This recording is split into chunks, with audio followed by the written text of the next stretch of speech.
روش باش میوان قدرگران حمله بخیر بین سرچاوا و سرسرا تایبتی بخیراتنا قنصل بیانی اوین که افرو و مراسمه داد گلمه آماده بین از ناو خوب ناو حکومت هرم بخیراتنا که گرماوات کم و سپاسیاواند که این راستی که زحمت کشای الهفلیر راحتا ایرهاتی بو بجداریت و مراسمه دا بالتأکید بجداریا وان برزانه نشانه هندیک و حاف خمیا میا یا ملت میا حاف خمیا بوی کارساتا بسر ملت ما هاتی کارساتا بسر خشک و برایت میت ازدی هاتی همه لاب خیر بین سر چاوا قلب خیراتون افرو من دوید بوهوی رزدار بحث بابته که بکم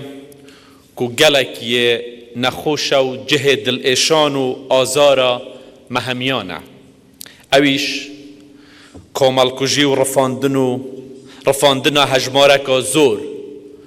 جدای که کچ و زارو که اندورا شنگارا خوشتویه او که بری 3 سالا ل3 آب طباخا سال 2014 هاتی رویدان افرو من دوید لجوات هورا بگهینم که حکومت هرم کردستان پشتی بورینا 3 سالان بسر وی کارساته به همان شیوه پیشتر هست بسنگ و گرانیا وی کارساته و فرمانا بسر ازدیا و هاتی دکتنو بزاو دکت بو کار و کریار و هندی بشد حوال داد بار گرانه اوی تاوانه لسر عزیز من ازدی کم بکتوه مدید ارشا گروپا تروریستیا داعش همی سنورن درندایتی بزاندنو گلک هوکار هبون بونه اگر کو روش وسا دجوار ببید لسه هیوا 8 یا سال 2014 او هوکار جی بو هر کسی که هند آشکرانینه مخابن جبر اوان هوکارانو درندیا تروریستن داعش لسه هیوه او کارسات رویدا پشتی اوی کارساته و رزگار کرنا شنگار لدست پیشمرگین قهرمان سرپرشتیا جناب سروک بارزانی افرو وقت هنده هاتیه ام پیک و بشویه که درست و زیرکانه پرین باوری آواب کینه و برپر رش داعش و دینو برپرکی سپیه آودان کرنه و پیک و جیانه و کینه و لکردستانه و لشنگار رزداران جمعه جبو مدزانی چکو سیستم می برگیری وکی پیدوینیه بری هرشا داعشو پیشترجی دگل پیدابونا گروپا تروریستیا القاعده لدوره محست بوی اوی خطر دکر لو بگلک ریکن جدا ما بزاف دکر چکی بکرین سیستمه که باشه برگیری پیدا بکین هلبت لازم اوی ببیجم او بزاوید ما بنهنی دهاتن کرن لی هر دم هوکارن سیاسی ناف دولتی دبون آستنک لبر بزاوید ما کما چکه که باش هبید یان بشین راستی سیستمه که سردمیانه برگیری آوا بکین بو برگیری لملت خو لولات خو همید زانن پاراستنا امناهی و برنگاربونا ترورا لپارزگه ها نینوا یکمین و گرنگترین ارک هزن امنیان عراقی بو اوان چک پیشکفتی و همی پیدوین لشکری هبون لی وقت جنشکی و 5 فرقین سپای عراقه جلین سربازی هاویتن و روین باشترین و پیشکفتی ترین چک بو ترورستان داعش لپاش خو هلان اوان جی پاشی ایرشی دور هنده اوان جی ایرش بکر سر حرم کردستان و دشتانه نوا و شنگار خوشتوی تایبت جبروه خوب دزودانه و روینا هزاران سربازن سپاه عراقی لسال 2014 خلق حرم کردستان و عراق بگشتی توشی دردسرین مزن هاتن وقتی تروریستا به اوی چکی پیشکفتی جه سپای عراق ورگرتی برفشنگار هاتن او جی لآلین چکو سیستم برگری و گلک جمع پیشکفتی تر بین. پیشمرگه جی به اوی چکی گونه کود دستوادا ممکن نبی بشید وکی پیدوی برگری لشنگار و دوره بکد. لهمان وقت ایرشا تروریستن داعش برف بغدا و باشور عراق دچو. لشکر عراق جی دشکستنکا بردوام دابو. گوتنکا دی اوه سپای عراق بوی همیشیان و چک و سیستمی برگیری پیشکفتی نشیا ایرشا تروریستان را بگیرید. هندی پیشمرگی لروژن پشتی ویدا شیای. هجایان وقت داعش آراسته یا هرشن خو برفشنگار گهری هیچ هاروکاریکا بلز بو پیشمرگی نهاد که آستشیان و چک پیشمرگی بلندتر بکد دا که بشد برانبری چک نیو پیشکفتی داعش را بوستید.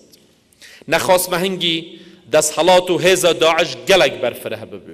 49% لخاک عرد سوریا و 5% زیدتر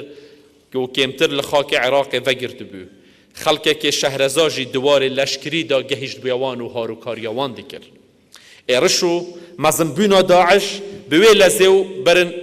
برگری نکرنا سپا و هزن چکدارین عراقی و او چکی نیو کفت دسته و تروریست داعش برانبر چکی کفن و خرابه کود دست پیشمرگی دا بو.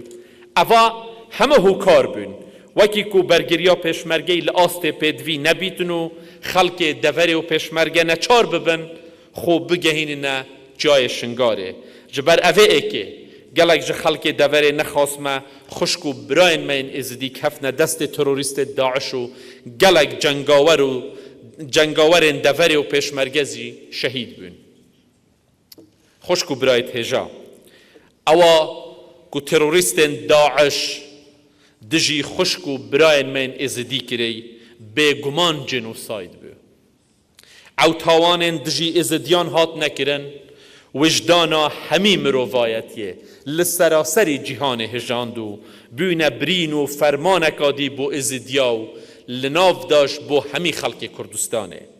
او ایش و آزارن بسر ازدیا هاتی تراجیدیکا خمگینو من هیوید خواست کو مشیابا ریکله بگیرین. لوقت ام یادا سی طباخ دینی نبیرا خو بو هنده ام اوی راستی قد جبیر نکین کو لصد سالین لصد سالیا 22 کم کجی و تاوان مزنت رفاندنه و صبی کرنا دایکو کیجت میت ازدی هاتی انجام دان. خلق کردستان بگشتی جهر دست بکیه ترسا دوباره بونا کارسات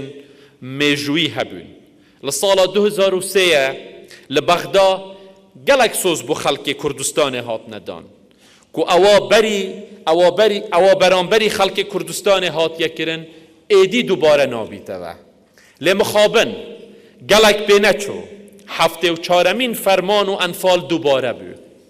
لو پشتی شر داعش یکسر بریار هات دان کو رفراندوم لکردستان بیتا کرنو خلق کردستان با آوائه که آشتیانه و دیموکراتیانه چاره نویس خود یاری بکد. داکو بشد خوب پارزی تو پیش بکوید. به بلگه آشکرا بو عراق وک دولت نشد یا نوید ما بپارزی تو نوید ام پیش بکوین. مل همی وقتا همی شوازن پیکاتن دگل عراق جرباندن. لی مخابن دی بیجم همی بجنوساید و بویران کرن بکوتایی هات. حکومت عراق چک ندا پیشمرگی وکو پارچه یک لسیستم برگریا عراق سردری دگل پیشمرگی نکر. حکومت عراق آماده نبو اوا بو حشد شعبی کری بو پیشمرگی بکد دگل همو ریزت ما بو حشد شعبی و بو قربانیت وان دجی شر داعش. گرچه پیشمرگه دستور عراق دا پارچه یک از سیستم برگیری عراق و دستور عراق دا هات یا ناسین. لی حشد شعبی هیچ بونه یک دستوری نیو همیشیان عراق نها بقانون بو حشد شعبی هات یا دابین کرن. آخفتنامه نه اوه ام دجی حجد شعبی بین. آخفتنامه اوه آیا بو اوانه ده یک سنگر دا شر کریه و پیشمرگش ده عینی دگل و دجمنه هاتیه شهید کرن. لی حکمداریا بغدا بو حجد شعبی تگت قانون و حاضر نیه حتی اعتراف به هنده بکتن که هیزک هیا پیشمرگه شر کریه قربانی دایه و عینی سنگر دا خبات کریه دجی دجمنه که مشترک.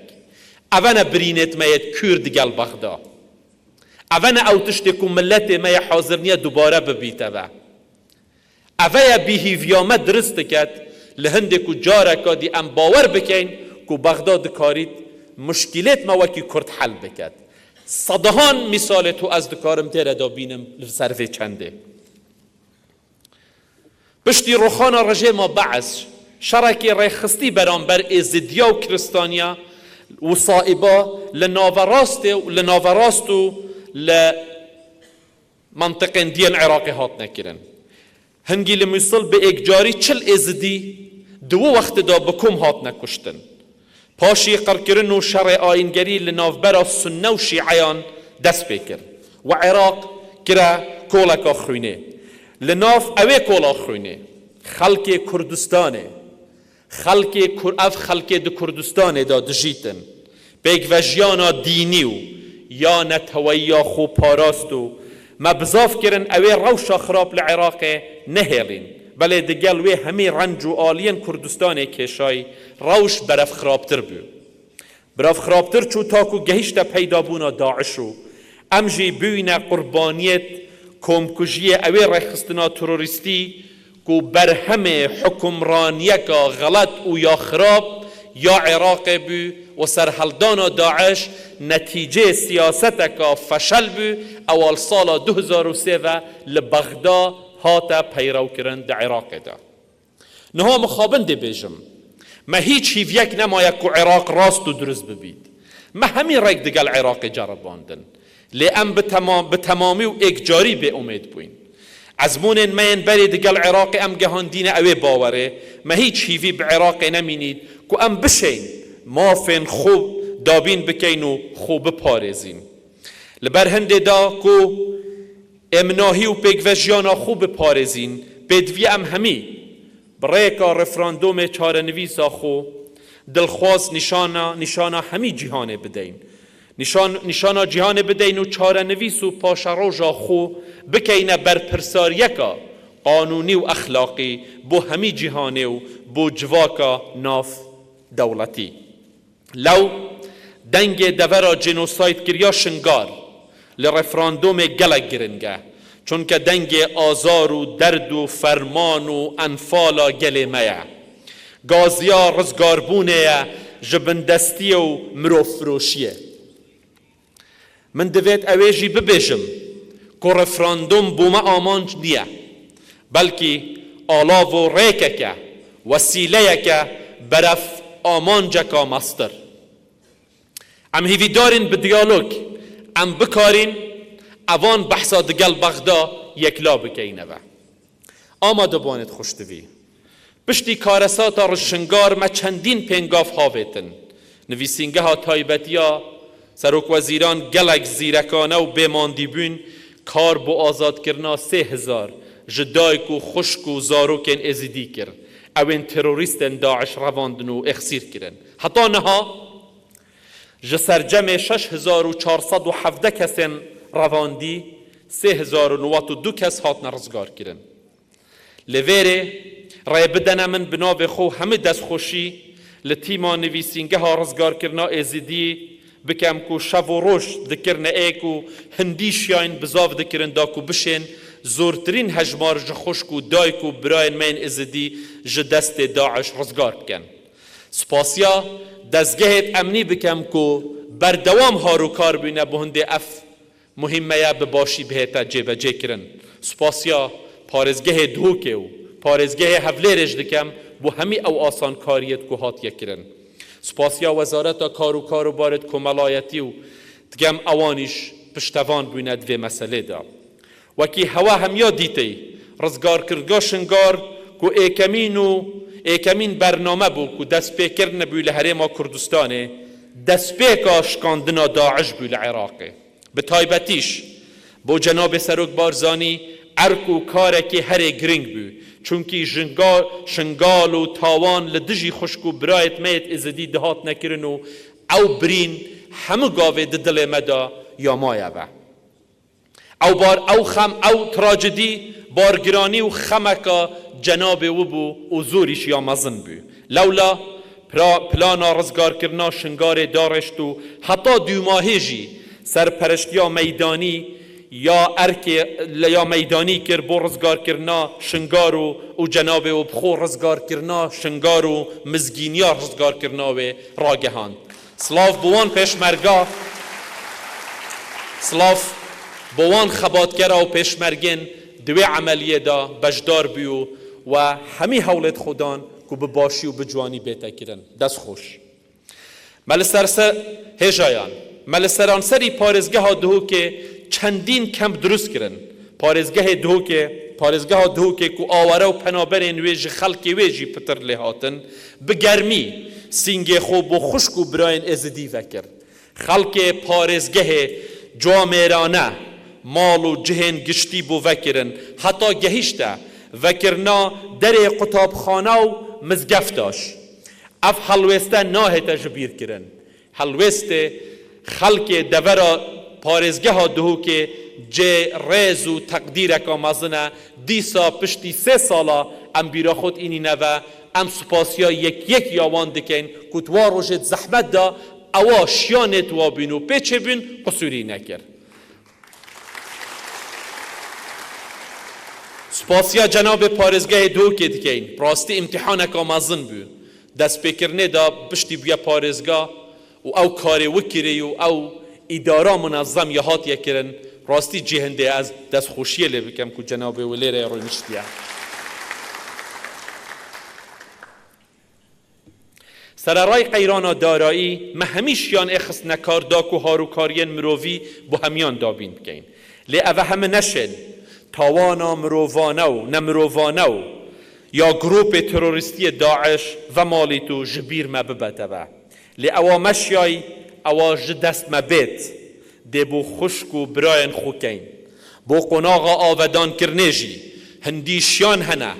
دی ایخینا خزمتا شنگاره و جهن زیان و کفتی داکو جارکا دی آودان ببیتو خلق وگریتا و سرجیانا خو به آرامی بجین و همیشه او تابلوی جوان پیگ و جیان دی کردستان دا دی بینا بسلمانا بینا ایزدیا دا بینا کریستیانا دا بینا ترکمانا دا بینا شیعا دا سننا دا صائبا دا و همیا لازمه اف تابلوی جوان پیک و جیان عمل کردستان بپارزین و هیچ وقت کش نهیلین دجمنت ما کیف خوش ببن ببیجن اوه نکارن پیک و بجین هر بجید بو پیک و جیان کردستان با آرامی یا همه نتوا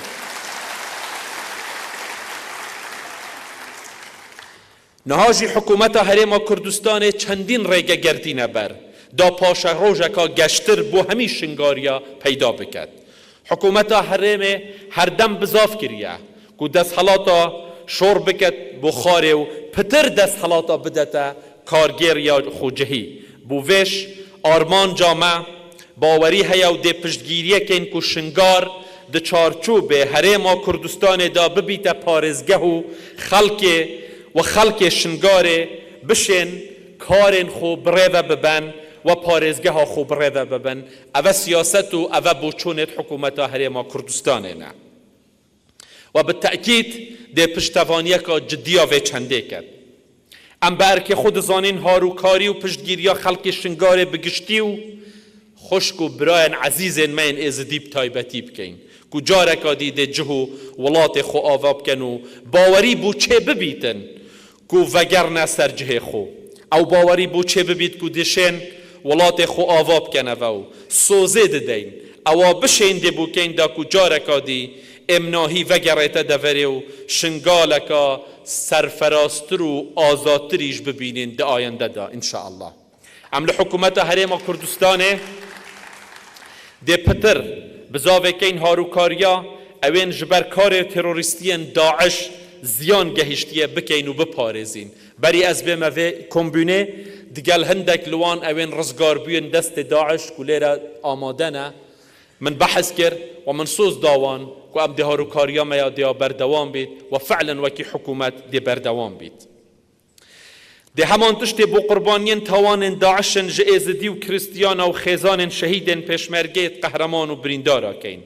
دگل همی او دگل اوین کفتیا بر تاوان داعش لطباخا 2014 و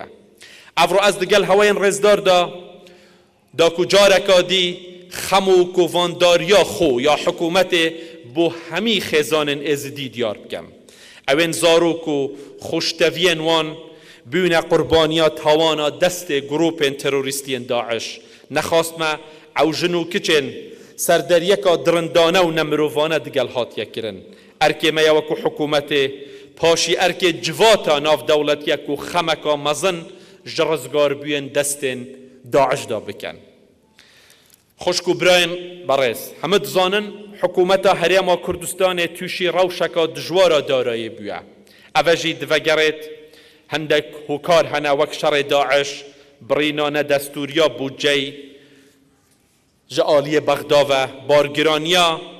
و هجمارا مزن یا آوره و پنابرا که هات یه هریما کردستانه اوه همه سبب بینه که روشا میا درست نبیه لو ارک جواتا ناف نتواجی جراوشکا باشتر و حفظوستر بو ازدیان لزجست داعش رزگار بیا هیویاما هوا هاروکاریاما بکن بو هنده دائم وضع ازدین دست داعش و اوین رزگار بی باشتر بکن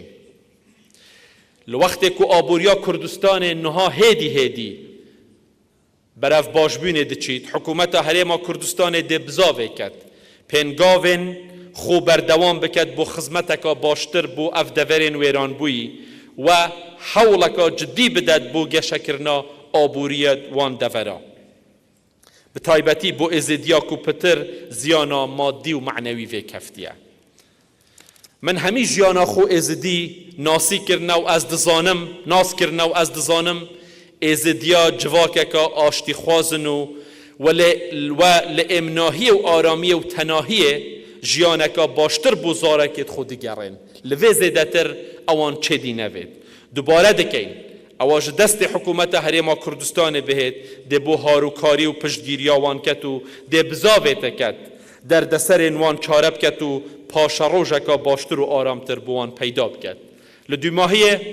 لبیرورا سه طباخ من دوید جهمی خلق هریما کردستان بخوازم به همی بیرو باورن جدا ین دینی نتوایی و سیاسی و همی پیک و بگوتن و کریار اوینی و پشتگیریا خویا تمام بو خشک و براین من ازدی دیاری بکن بید ویا دل شکستی جواتا ازدی به اوینی و گوتنا راست به کار و کریارکا درست ام جارکا دی دل وانه خوش بکینه و خدمت آوان بکین و چاره سریا مشاکلت وان بکین دوباره هنگ همه بخیر بین سرچاوا و زور سپاس بو گوه گرتنا و زور ممنون